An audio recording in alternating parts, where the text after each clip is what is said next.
Decadence. Consequently, the road to the Superman must lie through aristocracy.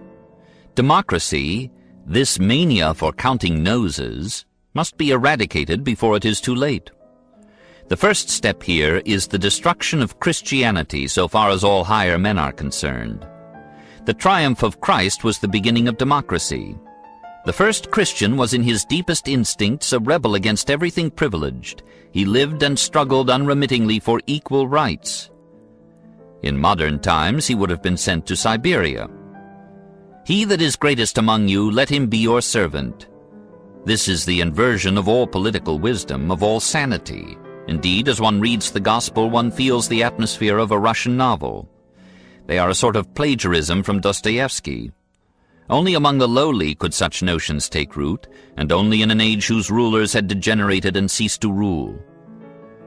When Nero and Caracalla sat on the throne, the paradox arose that the lowest man was worth more than the man on top. As the conquest of Europe by Christianity was the end of ancient aristocracy, so the overrunning of Europe by Teutonic warrior barons brought a renewal of the old masculine virtues and planted the roots of the modern aristocracies. These men were not burdened with morals. They were free from every social restraint. In the innocence of their wild beast conscience, they returned as exultant monsters from a horrible train of murder, incendiarism, rapine, torture, with an arrogance and compromise as if nothing but a student's freak had been perpetrated. It was such men who supplied the ruling classes for Germany, Scandinavia, France, England, Italy, and Russia. A herd of blond beasts of prey, a race of conquerors and masters, with military organizations, with the power to organize, unscrupulously placing their fearful paws upon a population perhaps vastly superior in numbers. This herd founded the state. The dream is dispelled which made the state begin with a contract. What has he to do with contracts who can command, who is master by nature, who comes on the scene with violence in deed and demeanor?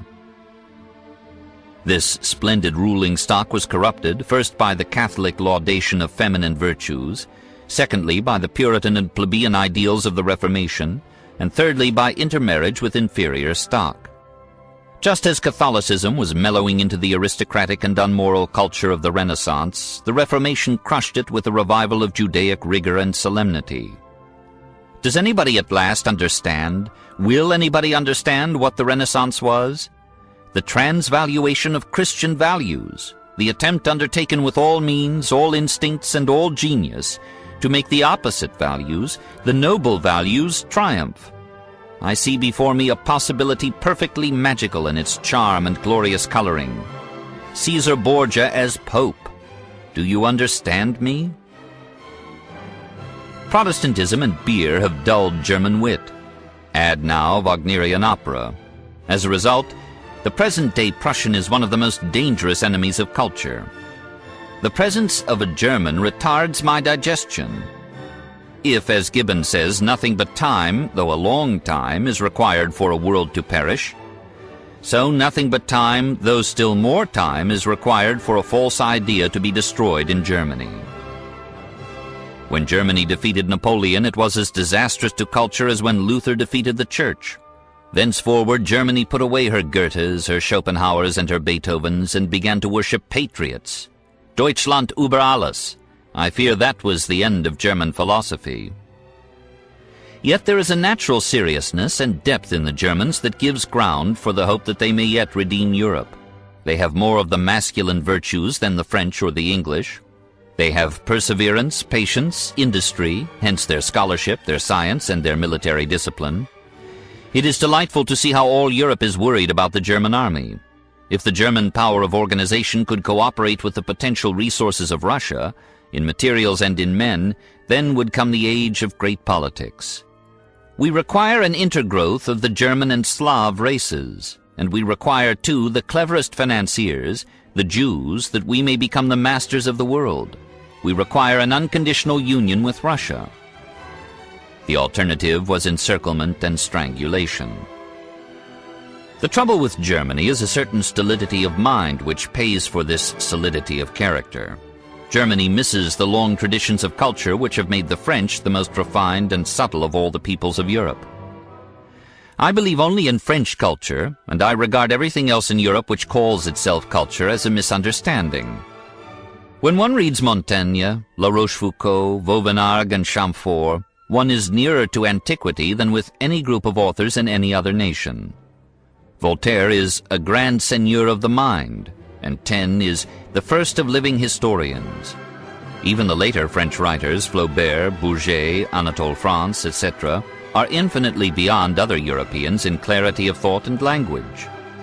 What clearness and delicate precision in these Frenchmen!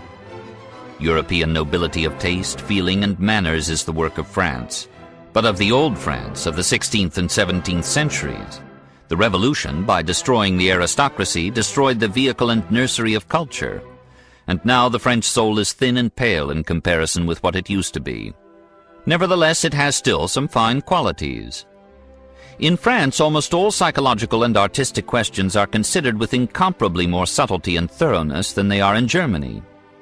At the very moment when Germany arose as a great power in the world of politics, France won new importance in the world of culture. Russia is the blonde beast of Europe. Its people have a stubborn and resigned fatalism which gives them even nowadays the advantage over us Westerners.